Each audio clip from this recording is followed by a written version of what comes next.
Join me as I dive deep into the mystery of our sense of time and challenge myself to figure out what's really going on with it. Time is a fundamental part of our daily lives. We use it to schedule our days, meet deadlines, and plan our futures. But have you ever stopped to think about how we actually experience time? It's a subjective sense that can be influenced by so many factors, from the psychological to the scientific. Our perception of time can be warped, distorted, and even manipulated. Many people feel like time is speeding up or slowing down. Some of us feel like the days are flying by, while others can't believe how slowly the clock is ticking. But why is that? Why do we all experience time so differently? It's a question that has puzzled philosophers, scientists, and psychologists for centuries. I've heard people say, "I feel like I'm getting older, and time is just moving so much faster than it used to." Others will say, "I'm stuck in a rut, and time is just crawling along." It's as if our sense of time is unique to each individual, like a personal fingerprint. But what's driving these differences? Is it something to do with our emotions, our routines, or something more profound? One thing's for sure, our sense of time is not as fixed as we might think.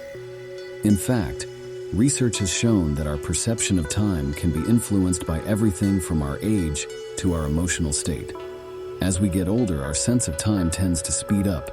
This might be because as we age, each year becomes a smaller and smaller proportion of our total lifetime, making each year feel shorter than the last. For example, when you're 5 years old, 1 year is a huge proportion of your life. It's 20%. But when you're 50, 1 year is only 2% of your life.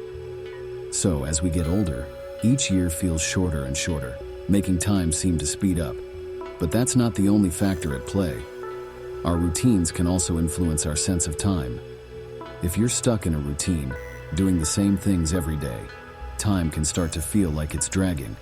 You might find yourself thinking, "Is it really Friday again already? Or didn't I just do this yesterday?" This is because our brains are wired to respond to novelty and excitement. So when we're doing the same old thing every day, our sense of time can start to feel stagnant. But what about our emotional experiences? Don't they play a role in our sense of time too? Absolutely.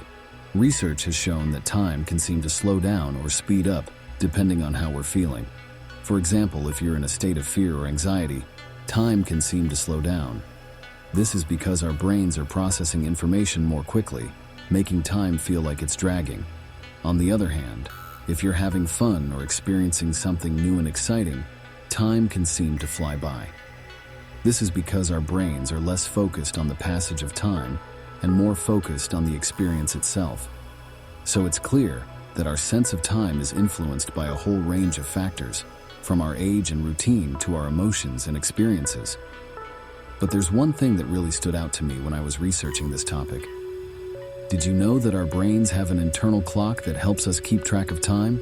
It's called the suprachiasmatic nucleus, or SCN for short. The SCN responds to light and dark signals from the environment to synchronize our bodily functions with the 24-hour day-night cycle. But here's the really interesting thing. The SCN can be influenced by our emotions and experiences too. For example, research has shown that when we're in a state of fear or anxiety, our SCN can actually speed up, making time seem to pass more quickly. This is because our brains are trying to help us respond to the threat more quickly, so we can get out of danger. So what can we take away from all of this? It's clear that our sense of time is influenced by a whole range of factors, from our age and routine to our emotions and experiences. By understanding these factors, we can gain a better insight into how our sense of time works, and maybe even learn to slow it down or speed it up at will. Thanks for joining me on this journey into the mystery of our sense of time. If you have any personal experiences with time perception that you'd like to share, please leave them in the comments below. And if you want to learn more about the psychology of time, be sure to check out my video on the secret to making time slow down.